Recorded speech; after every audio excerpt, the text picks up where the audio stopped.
Evening, welcome back to my YouTube channel. I hope you all are doing great and I'm also fine. So today's topic about sources of error in prescription, कि आपकी prescription में ऐसे कौन कौन से sources हैं जिनके द्वारा आपकी प्रेस्क्रिप्शन में एरर आ सकता है. So let's start. Sources of error in prescription, इसमें सबसे पहले आता है आपके पास abbreviation. Abbreviation present a problem in understanding parts of the prescription. Order extreme care be taken by a pharmacist in interpreting the abbreviation. Pharmacist should not guess at the meaning of an ambiguous abbreviation. To dispense acromycin for acro may cause difficulty when the intention of the prescriber is to dispense acrostatin. The abbreviation SSKI represents the use of a shorthand for saturated solution and chemical symbol for potassium iodide. तो देखो क्या होता है, हम आज के topic में पढ़ रहे हैं source of error in prescription, कि आपकी जो प्रेस्क्रिप्शन है उसमें एरर आने के क्या क्या सोर्सेज हो सकते हैं. तो उसमें सबसे पहला था आपके पास एब्रीविएशन, जो आपकी प्रेस्क्रिप्शन के ऊपर डॉक्टर प्रेस्क्राइब करता है आपको एब्रीविएशन के साथ वो लिखता है. एब्रीविएशन में वो चीज़ें लिखता है, मतलब कि वो शॉर्ट फॉर्म में चीज़ें लिखता है. जैसे कि डॉक्टर लिख रहा है प्रेस्क्रिप्शन के ऊपर एक्रो. एक्रो का मतलब था उसमें कि वो उसको पेशेंट को देना है एक्रोस्टेटिन, बट फार्मासिस्ट ने समझा कि उसको देना है एक्रोमाइसिन. तो वो बहुत बड़ी गड़बड़ हो गई है. जो आपका पेशेंट है, पेशेंट की हेल्थ के लिए तो बहुत ही खतरनाक चीज़ें होती हैं ये. तो ये भी एक एरर है जो बहुत ही बड़ी मिस्टेक है. उसके साथ जैसे SSKI, ये डॉक्टर ने प्रेस्क्राइब किया था, जिसका मतलब था कि हैंड फॉर सैचुरेटेड सॉल्यूशन, है ना. तो उसमें जो आपका फार्मासिस्ट है वो समझ सकता है पोटेशियम आयोडाइड पे. तो ये छोटी छोटी चीज़ें होती हैं जो बहुत बड़ी प्रॉब्लम क्रिएट कर सकती है, किसी की जान भी ले सकती है. तो ये छोटे छोटे एरर होते हैं, इनके ऊपर बहुत ध्यान देना पड़ेगा. नेम ऑफ द ड्रग, देखो सेकंड आता है आपका इसमें name of the drug. These are certain drugs whose name, look or sound like those of other drugs. Some of the example of such drugs are as under. देखो कुछ drugs ऐसी होती हैं, नेम ऑफ द ड्रग्स हैं कि वो बिल्कुल same हम इनको प्रोनाउंस करते हैं. द डिजीटॉक्सिन है, फॉर एग्जांपल डॉक्टर ने लिखा डिजीटॉक्सिन, हमने दे दी डिजॉक्सिन. प्रेडनिसोन लिखा था प्रेस्क्राइबर ने, बट जो फार्मासिस्ट है उन्होंने समझा प्रेडनिसोलोन, उन्होंने प्रेडनिसोलोन दे दी. इंडोसिन बोला, ये लिंकोसिन दे दी. टोरिडोन, डॉक्सीडान, ये आपका हो गया पेवेलेट, तो रोवालेट सुन लिया. एनेज हो गया तो ऑरिनेज सुन लिया. ये ड्रग्स के कुछ नाम हैं जो बिल्कुल सेम हैं.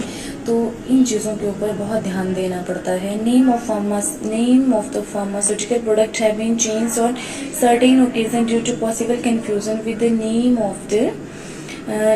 of the other drugs, other product. Example, the name of potassium supplement was changed from Kalium to Colium because of the possible confusion of the former designation. मैंने बोला कि उनका जो pronunciation है वो बिल्कुल सेम है. That's why mistake होने का बहुत बड़ा चांस है इधर भी. Third one is your strength of the preparation. कभी कभी डॉक्टर क्या करता है कि वो लिख तो देते हैं पैरासीटामोल, उन्होंने अपनी प्रिस्क्रिप्शन के ऊपर पैरासीटामोल लिख दी, बट वो ये लिखना भूल गई कि वो कौन सी स्ट्रेंथ के लेनी है. 250, 500, 600 जो भी होती है, 825 mg, कितनी स्ट्रेंथ की आपको टैबलेट लेनी है. तो ये भी एक बहुत बड़ा एरर हो सकता है.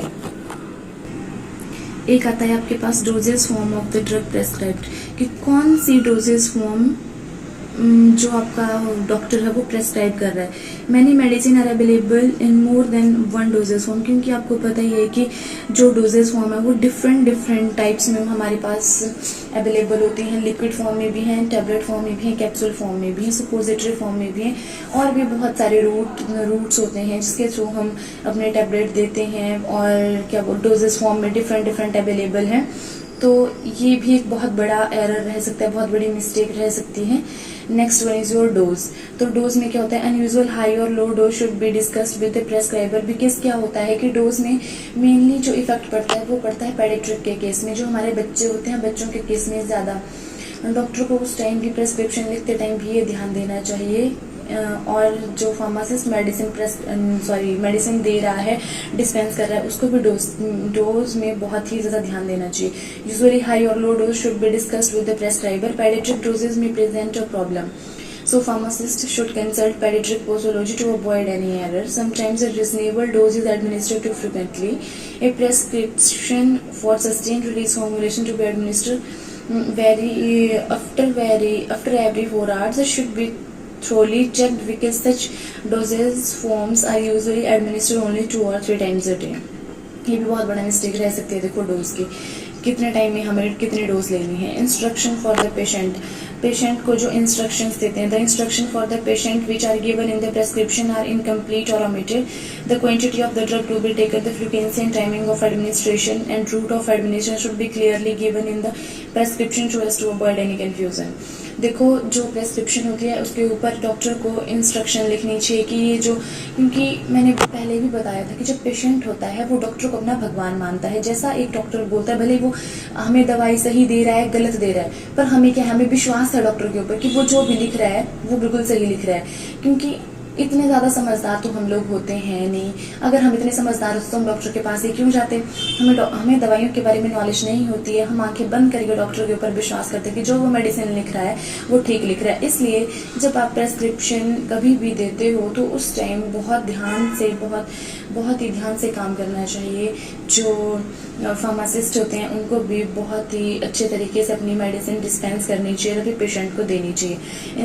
और जो अपने पेशेंट होते हैं, पेशेंट को भी बार बार समझाओ कि ये जो ड्रग है इसकी क्वांटिटी इतनी लेनी है, दिन में इतनी बार आपको ये लेनी है और कौन से रूट से लेनी है.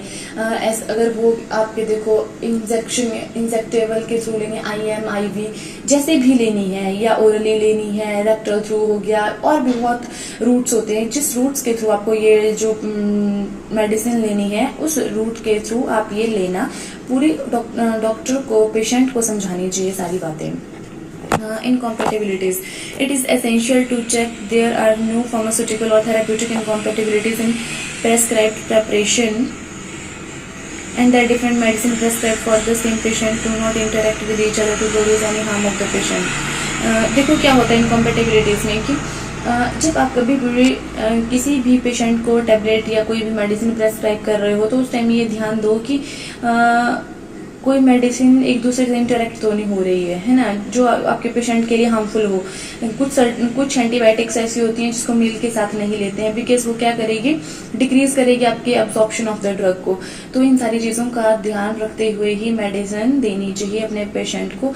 सो आई होप आपको आज का वीडियो समझ आया होगा, क्योंकि आज का वीडियो था मेरा कि क्या क्या एरर हो सकते हैं आपकी प्रेस्क्रिप्शन में जिससे कि एक पेशेंट की जान भी जा सकती है, और कौन कौन से सोर्सेज होते हैं. तो मैंने बताया था incompatibilities, instruction for the patient, doses form of the drug prescribed, strength of the preparation, name of the drug, abbreviation. ये सारे थे आपके sources of error in prescription. So I hope आज का वीडियो आपको पसंद आया होगा. अगर वीडियो पसंद आए तो वीडियो को लाइक करना, शेयर करना और चैनल को सब्सक्राइब करना ना भूले. Thank you.